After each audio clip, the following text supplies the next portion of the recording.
Grimm's Complete Fairy Tales, The Brothers Grimm. The Raven. There was once upon a time a queen who had a little daughter who was still so young that she had to be carried. One day, the child was naughty, and the mother might say what she liked, but the child would not be quiet. Then she became impatient, and as the ravens were flying about the palace, she opened the window and said, "I wish you were a raven and would fly away. Then I should have some rest." Scarcely had she spoken the words before the child was changed into a raven and flew from her arms out the window. It flew into a dark forest and stayed in it a long time, and the parents heard nothing of their child. Then one day a man was on his way through the forest and heard the raven crying, and followed the voice. And when he came nearer, the bird said, "I am a king's daughter by birth, and am bewitched, but you can set me free." "What am I to do?" asked he. She said, "Go further into the forest, and you will find a house, wherein sits an aged woman, who will offer you meat and drink, but you must accept nothing, for if you eat and drink anything, you will fall into a sleep, and then you will not be able to deliver me. In the garden behind the house there is a great heap of tan, and on this you shall stand and wait for me. For 3 days I will come every afternoon at 2 o'clock in a carriage. On the first day 4 white horses will be harnessed to it, then 4 chestnut horses, and lastly 4 black ones. But if you are not awake, but sleeping, I shall not be set free." The man promised to do everything that she desired, but the raven said, "Alas, I know already that you will not deliver me. You will accept something from the woman." Then the man once more promised that he would certainly not touch anything either to eat or drink. But when he entered the house, the old woman came to him and said, "Poor man, how faint you are! Come here and refresh yourself. Eat and drink." "No," said the man, "I will not eat or drink." She, however, let him have no peace, and said, "If you will not eat, take 1 drink out of the glass. 1 is nothing." Then he let himself be persuaded, and drank.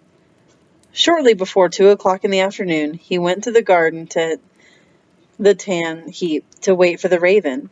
As he was standing there, his weariness all at once became so great that he could not struggle against it, and lay down for a short time, but he was determined not to go to sleep.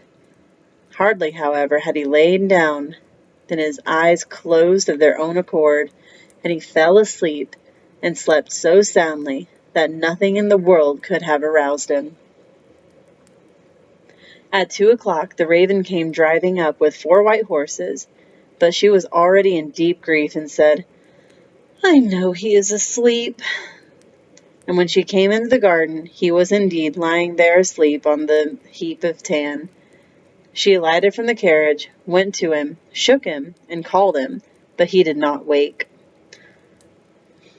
Next day, about noon, the old woman came again and brought him food and drink, but he would not take any of it.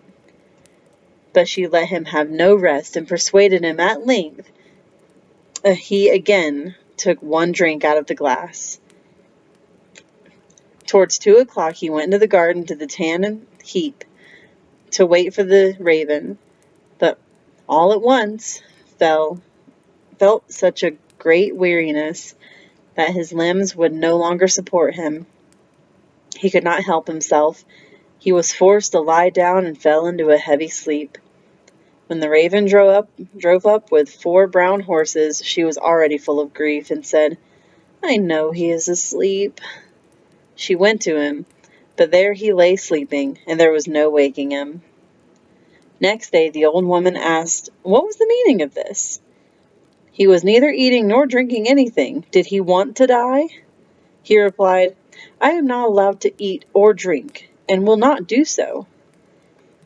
But she set a dish with food and a glass of wine before him, and when he smelled it, he could not resist and swallowed a deep drink. When the time came, he went out into the garden to the heap of tan and waited for the king's daughter, but he became still more weary than the day before, and lay down and slept as soundly as if he had been stoned.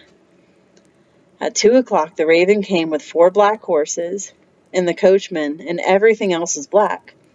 She was already in the deepest grief, and said, "I know that he is asleep, and cannot deliver me." When she came to him, there he was lying fast asleep. She shook him and called him, but she could not wake him. Then she laid a loaf beside him, and after that a piece of meat, and thirdly a bottle of wine. And he might consume as much of all of them as he liked, but they would never grow less. After this, she took a gold ring from her finger and put it on his, and her name was graven on it. Lastly, she laid a letter beside him, wherein was written what she had given him, and that none of these things would ever grow less. And in it also was written, "I see right well that here you will never be able to deliver me. But if you are still willing to deliver me, come to the golden castle of Stromberg.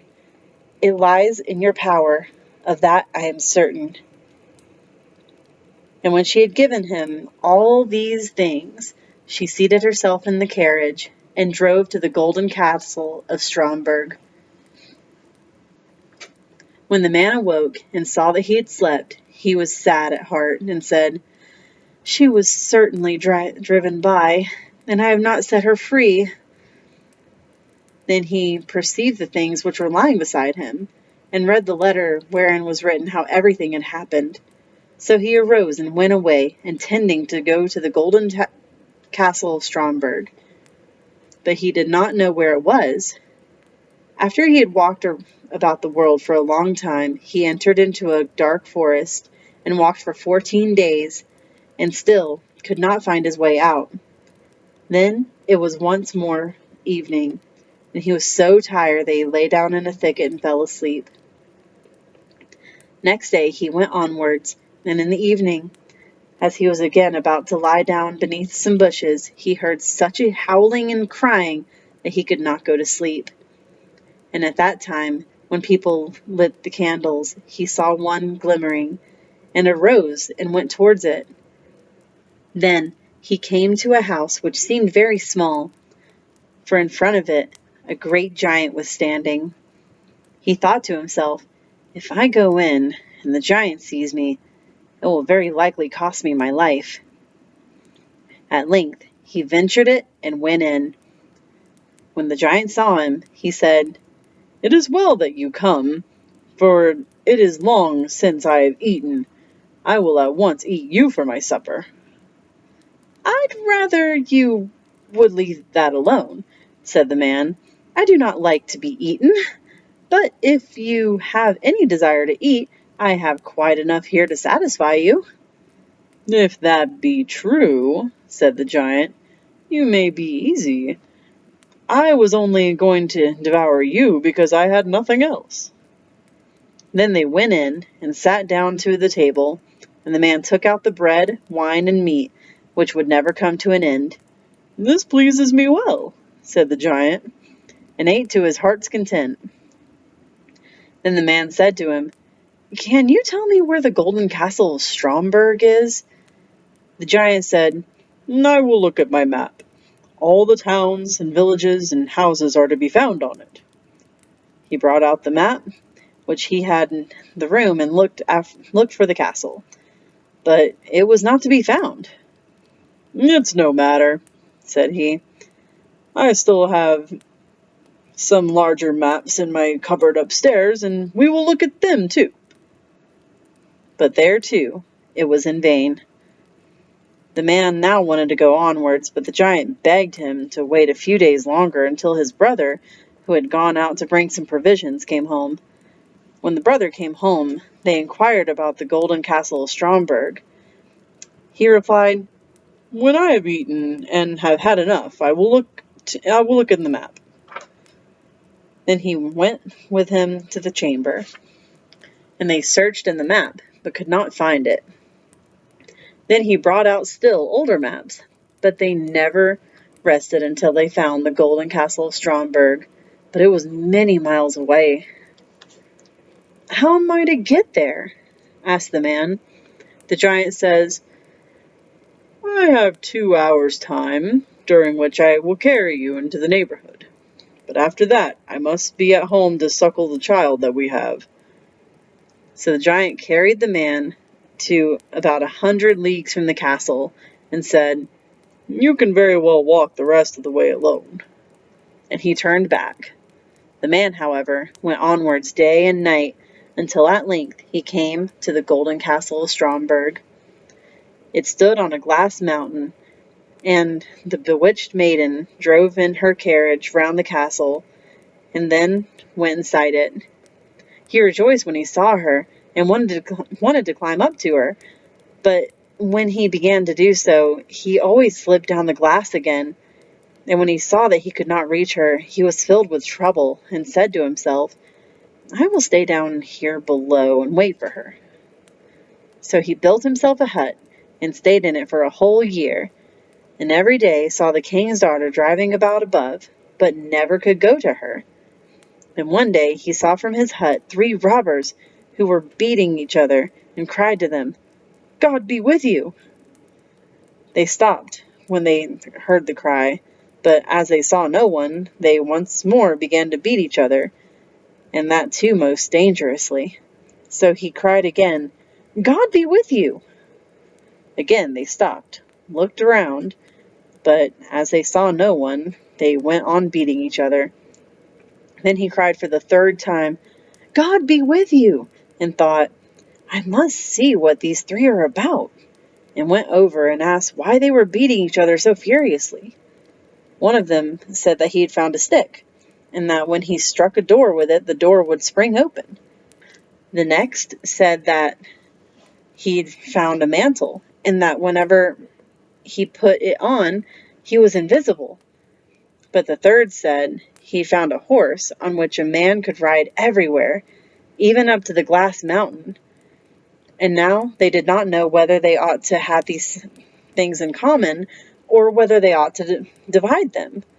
Then the man said, "I will give you something in exchange for these 3 things. Money indeed I have not, but I have other things of more value. But first I must try yours to see if you've told the truth." Then they put him on the horse, threw the mantle round him, and gave him the stick in his hand. And when he had all these things, they were no longer able to see him. So he gave them some vigorous blows and cried, "Now, vagabonds, you have got what you deserve. Are you satisfied?" And he rode up to the glass mountain. But when he came to the front of the castle, at the top, it was shut. Then he struck the door with his stick, and it sprang open immediately. He went in and ascended the stairs until he came to the hall where the maiden was sitting, with a golden cup full of wine before her. She, however, could not see him because he had the mantle on. And when he came up to her, he drew from his finger the ring which she had given him, and threw it into the cup, so that it rang. Then she cried, "That is my ring! So the man who is to set me free must be here." The courtiers searched the whole castle, and did not find him, but he had gone out and seated himself on the horse and thrown off the mantle. When they came to the door, they saw him, and cried aloud in their delight. Then he alighted, and took the king's daughter in his arms. But she kissed him and said, "Now you have set me free, and tomorrow we will celebrate our wedding."